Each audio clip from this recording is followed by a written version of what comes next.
Join us now for Education Matters, a weekly look at the real people and real stories in education across North Carolina. Welcome to another episode of Education Matters presented by the Public School Forum of North Carolina. I'm your host, Keith Poston. Today on the show, we're going to talk about vulnerable students. All young people deal with pressure and stress in their lives, some that just comes with the territory from just growing up. But certainly two groups of students today are feeling it acutely: children of immigrants and LGBT youth. This week we talk with experts on how these students are coping and what is being done to support them both in and out of school. Like every week before we tackle our main topic, we open with a topic we call Headlines, a quick scan of education headlines across North Carolina and the U.S. Governor Roy Cooper was in Charlotte this week to announce a new teacher pay plan that will be part of his first budget. He's calling for a 10% salary increase for teachers over the next 2 years without raising taxes. The price tag is $813 million and includes a new teacher supply stipend of $150 per teacher each year to help offset what the governor said are teachers spending money out of their own pockets to buy classroom supplies. The governor says his proposal will take North Carolina's average teacher pay to the top in the Southeast in 3 years and to the national average in 5 years. 1 month into the new session of the North Carolina General Assembly, there's a lot more activity in education. The House has unanimously passed a bill to address the K-3 class size issue created by last year's budget that school officials across the state warned could lead to sharp cuts in PE and arts teaching positions. At this time, though, it is unclear if there is support in the Senate for the measure. From a bigger picture perspective, the General Assembly continues to debate how to move forward on major changes for how the state funds schools. A recent debate was around the makeup of a task force to review changes, and there are clearly differences in opinion on how quickly to move forward in overhauling the finance structure. Last week's show focused on North Carolina's private school voucher program known as Opportunity Scholarship Program. The day we taped, there was breaking news related to the state's top recipient of voucher money, Trinity Christian School in Fayetteville. An employee at that school was arrested last week on charges of embezzling nearly $400,000 in public tax dollars. Trinity Christian School is the largest recipient of voucher funding. Since the program started, the school has received nearly $1 million in taxpayer-funded school vouchers. We'll keep you updated as the investigation unfolds. Finally, U.S. Secretary of Education Betsy DeVos continues to be a lightning rod in her first few weeks on the job. You'll recall there was a scene at a D.C. public school that she visited on her first day where protesters, who we'll show here on the screen, blocked her entrance to the back of the school before she continued on with her tour. Now, when she left that day, she described the school as awesome.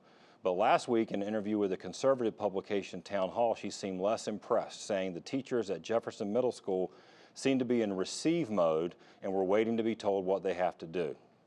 As you can imagine, that didn't go over really well with the teachers at the school, who unleashed what has been called a tweet storm. The school, by the way, is one of the fastest improving schools in D.C. In response to it, the D.C. school chief also weighed in, praising the teachers and the learning at that school. Some of the teachers suggested that perhaps Secretary DeVos needs to be in receive mode herself about what's going on in our country's public schools. Now remember, you can visit the Public School Forum's website at ncforum.org, click Education Matters, and read more about each of these headlines as well as other topics we cover each week. As I said at the top of the show, we're going to talk about vulnerable students. The first group we're going to discuss are our immigrant community, and it's largely Latino students. So we have two guests who are going to help us out with that today.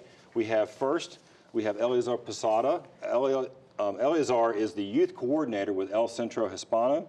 And we have Brenda Elliott, who is the Assistant Superintendent for Student Support Services with Wake County Public Schools. Thanks so much for being here, both of you. Thank you for having us. All right, Eleazar, I want to start with you to sort of get a big picture. Obviously, immigration policy has been a pretty hot political topic for many years, but particularly in the last year, the last few months, the presidential campaign, now the travel ban, the enforcement action. I guess give me a little bit of a big picture from your perspective as a working with a Latino support organization. What's the mood in the community? It's they're afraid. Most of our community is very afraid as to what's going on. The uncertainty behind everything, what the next steps that this administration is thinking about taking into consideration and doing, and just everything that's going on is just creating this huge sense of unwelcome for our people, and they're just afraid. You know, they're afraid. Now let me ask you. When when you look at the Latino community and the Triangle across North Carolina, you have different status of folks who let's say you go to the mall or go to a ball game, you see thousands of Latinos. You've got folks who were born here. You've got naturalized citizens. You have undocumented residents. You have children who were born here, but their parents are undocumented. So do all Latinos families, are they feeling the same sort of, I don't know, fear or uncertainty regardless of status? Yeah, well, obviously I can't talk about every single family, Sure. but from the ones that we do work with, and it's usually more immigrant families, documented and undocumented. It's that sense of uncertainty that really gives into the fear that these families are feeling, especially when it comes to the kids. You know. And that's why I want to get into the children, and we'll come back to you, but I want to ask Brenda about it. Brenda, your role with Wake County Public Schools is student support, student support services. So you're obviously aware of these kinds of issues that are going on and maybe how kids are feeling. What kind of support and what kind of guidance are you providing to the schools in how to respond? Sure. So our first priority is that we want our students to know that they are welcome and that we care about them and their success. And our goal as a school district is to be sure that they are safe and that they are supported. So we have a number of ways that we support them.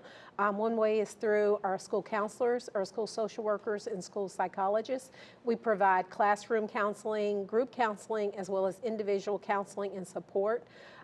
We also have a very robust bully prevention policy in our school district, and we expect that incidents of bullying, that they are reported, or harassment is reported, and our school leaders, our principals, they have resources to help them address that when that happens. Now, we were talking a little bit before we started rolling. You haven't really heard a lot of I guess, reports of incidents, whether it's about Latino families, which is what we're talking about now, but we're going to talk about LGBT students Sure. We too. have not noticed an increase in reporting of bullying. We have noticed that our teachers are reaching out to us more, and our student support staff at the school level are reaching out to us more for additional support. So I think they're just aware of what's happening across the nation and the state, and they want to be well prepared to support students and families. Right. Eleazar, let's drill down a little bit more with the children. I guess how are they? You are the youth coordinator, so you're dealing with students who are in school.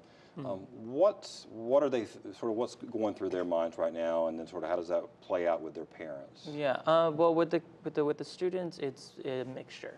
We have some students who are afraid to go to school. Like we had a conversation with one of the students in my interventions, who literally stayed home for a couple of weeks because he was afraid. But not about bullying, but about enforcement action. That's what we're talking about. Just being afraid of being picked up, so to speak. Basically, yes. Yeah, okay. Not the bullying part. I mean, there's bullying among them, but most of what their fear in is losing their place in this country. The most of the kids that I worked with have been here since they were 1, 2 years old. A couple of them are U.S. citizens and work here, but the parents aren't. So the U.S. citizens have that fear for their families, because we were talking about the parents taking their kids to school, and there's checkpoints near schools now, and that's been a common issue that we're getting more noise around, and these kids are like, well, what about my parents? What if we're on the way to school, there's a checkpoint for whatever reason, and what happens when my mom has to be taken back to her country? So what, and just so we know, for our viewers who maybe don't know, when you were talking about kids who are, these are the children that sometimes you hear referred to as dreamers, the deferred action, children who, immigrants who maybe their parents are undocumented, brought them here, but as children, as babies in some cases, so they've never lived anywhere else, and they may be in high school, older, and they are kind of called in this sort of like, this is the only home I've ever known. Yes, these are the kids that have DACA, the Deferred Action for Childhood Arrivals.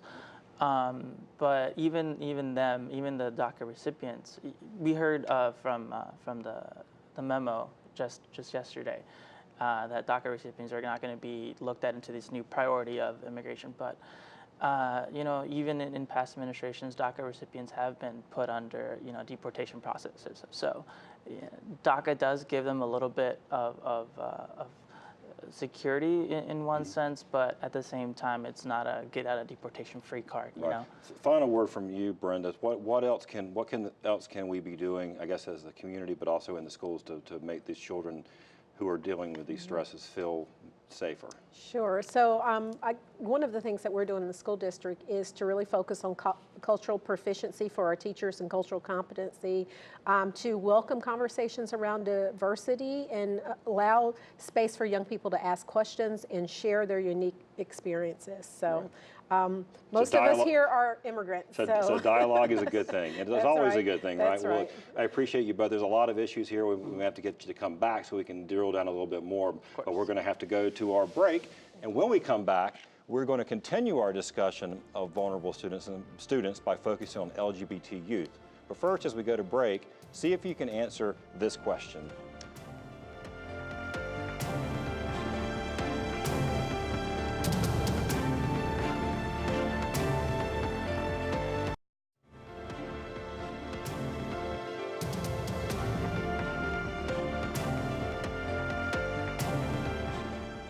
Welcome back to Education Matters. Did you correctly answer false? As of 2013, the majority of Hispanics living in North Carolina were born here in this state. Our next two guests have experience in supporting lesbian, gay, bisexual, and transgender youth. And we're going to talk to them about the issues that they are dealing with. First, we have James Miller. James is the Executive Director of the LGBT Center of Raleigh, a LGBT support organization here. And Bud Harrelson. Bud is a board member with an organization called Safe Schools NC. Safe Schools is a statewide nonprofit, and you focus on learning environments and making sure you have a safe and positive learning environment with a special focus on gender and sexual orientation and those issues. So thank you both for being here. It's a perfect topic for us to be talking about.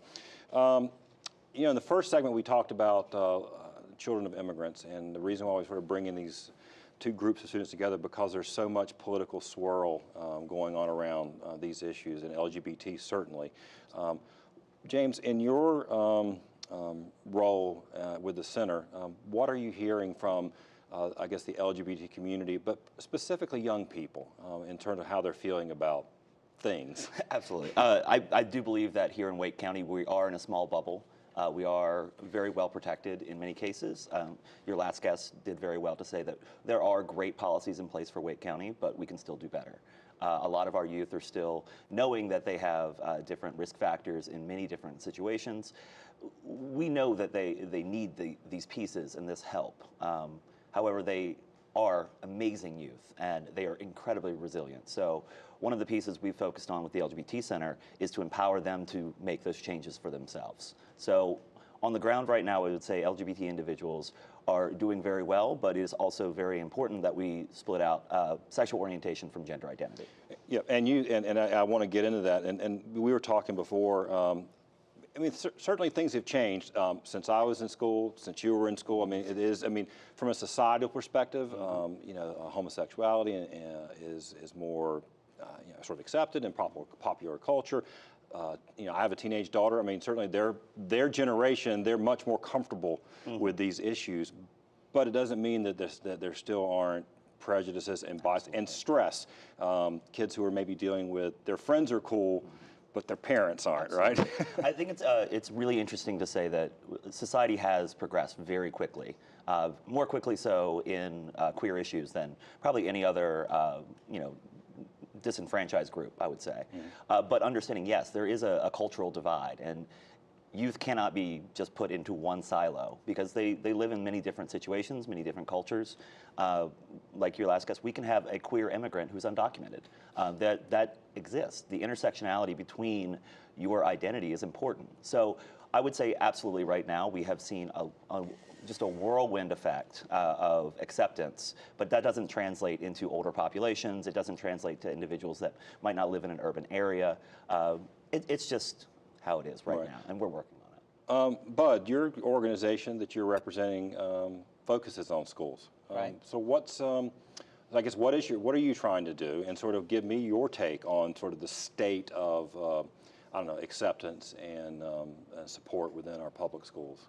So the mission of Safe Schools NC is to support teachers and administrators in building their content knowledge and their awareness of the needs of LGBTQ young people, and then in such a way providing them the tools that they can deploy in their schools and in their districts to make schools safer or for LGBT young people. So that includes going beyond having a gay-straight alliance. It includes having inclusive policies that address the needs of LGBTQ kids. It includes thinking about instructional strategies, the books that we use in class that have LGBTQ characters in them, that we include LGBTQ history in our courses, that we think about what the policies that are in the building and making sure that they're LGBTQ inclusive, that, for example, that a same-sex couple can go to the prom together versus not being allowed to do that.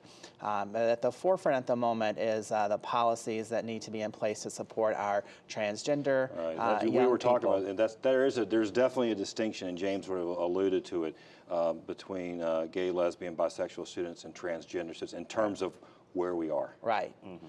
What are you, with the transgender students that you either are working with directly or just aware of the issues, what's sort of going on there? So it goes beyond just facilities and allowing transgender young people to use the segregated facility that aligns with their gender identity, but it includes honoring their gender identity throughout the day when they're at school, using the name that they have indicated that the name that they prefer, using the gender pronouns that align with their gender identity, and not questioning that, accepting that at face value. Having their records at school reflect their gender identity, being able to communicate to teachers the gender identity of the young person so they're not misgendered in that first interaction with the teacher and the student. Making sure that, again, that we have comprehensive bullying policies that address gender identity, and that people are not, that we've created a safer space. Right. And that's what this is about, the children, and that's what, James, I wanted to get to. I mean, this is important for us to get right, if for no other reason, because we want all of our children to succeed, regardless of who they are. And LGBT youth are prone to depression, more homelessness because of they're getting rejected by their families. That's kind of, I guess, at the root of it, is just making everyone feel like that they're okay. Absolutely. and there's a place for you here. I think for right now, we've been working with a lot of gender nonconforming youth and trans youth to make sure that they're empowered to make those changes and that they are making policy changes by themselves. I think there's a really great quote that I run the center by, is nothing about us without us. And that's something that I really feel comfortable empowering our kids to take up the chain, essentially, of school systems to say and self-empower yourself to make those changes. So it's really important that we make sure that they know that we're here for them, but it's also incredibly important that we make sure that they are self-empowered to do it, because that's just, it builds the next, leadership cohort that we have. So I'm really proud of the individuals that I've seen, and our youth program at the center is going gangbusters with fantastic leaders, and I really hope that we can really use those individuals to empower other youth. Right. Well, I think it's important work, and like I said, the politics aside, whatever your position is on it, this kind of dialogue I think is important, which is why we wanted to have the show today, just to talk about it, right, and just to make sure that everyone understands sort of what our students are going through. So thank you, Bud. Thank you. James, for being here. We appreciate it. After the break, this week's Leadership Spotlight.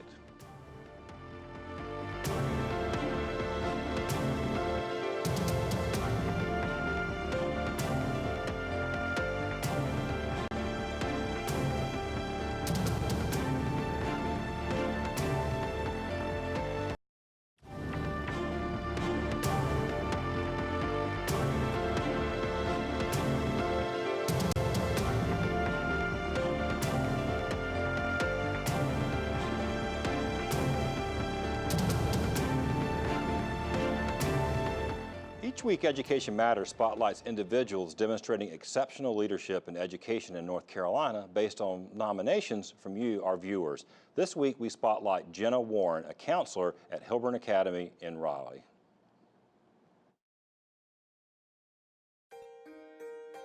Leadership Spotlight is presented by the NC STEM Center, strategies that engage minds. I think students need to know that they have supports and that they don't have to figure everything out on their own. And even though I'm their school counselor, not their parent, not their teacher, I think just children hearing that they have people that believe in them really go a long way. At middle school, you don't so much see students just not getting along. There's a lot deeper issues that you want to try to help students through and help them feel like I have coping skills and I can get through this, and that they're a good person, kind of build their confidence as well. As a school counselor, I try to connect the dots for them and help them see that the choices they're making now does impact their life later on. I can't say enough about her. She couldn't be a more supportive person to us or the kids, and she is so deserving of anything, any recognition she gets. Empathy is not a necessarily automatic gift. Sometimes you have to be shown the right way to think about things from a different perspective. And I think that she does a good job in trying to bring that to our students. Times can be very difficult, and a lot of times students come to school with a lot of things going on at home, just like as adults we do, but they don't have as many skills and coping strategies as we may have as adults. So where we're going to see the most growth in our students is when we really focus on what they want to improve on. And then they'll kind of let you in. Once you help them support in the way that they want to be supported, then we can grow in leaps and bounds, I think. If you know someone who deserves to be recognized, visit our website, ncforum.org, and click on Education Matters, and you'll find a link to nominate someone in your community. After the break, this week's final word.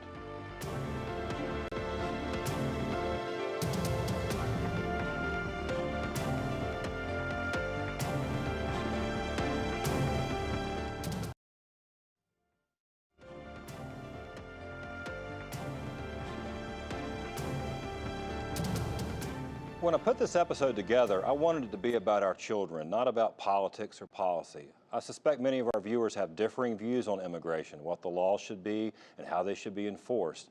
I'm also sure some of you have different views on LGBT issues, including things like HB2.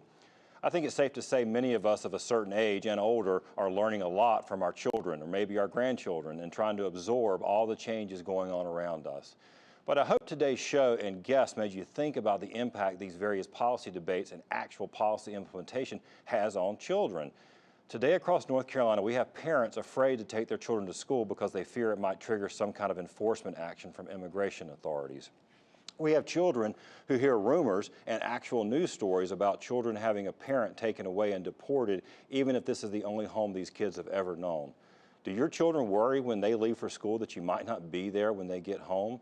That's a very real fear among primarily Latino children in North Carolina schools today. That has to be terrifying. And how about young people growing up and confronting just typical issues about their own sexuality, and then they come to realize more about their orientation, that it may be different than some of their friends? Sure, they see a lot more acceptance of homosexuality amongst their peers and in popular culture, but that doesn't mean they aren't confused or scared and not sure who they can trust.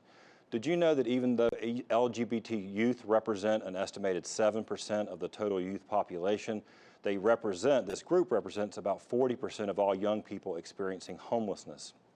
Why? Because in many cases their family rejected them for who they are. Now look, I don't pretend to have all the answers, but I am as certain that as the adults in the room, and by room I mean this country and this planet, that we have an obligation to support all our young people and help them become all they can be. I believe that starts with understanding what they are going through and doing all we can to do to support them.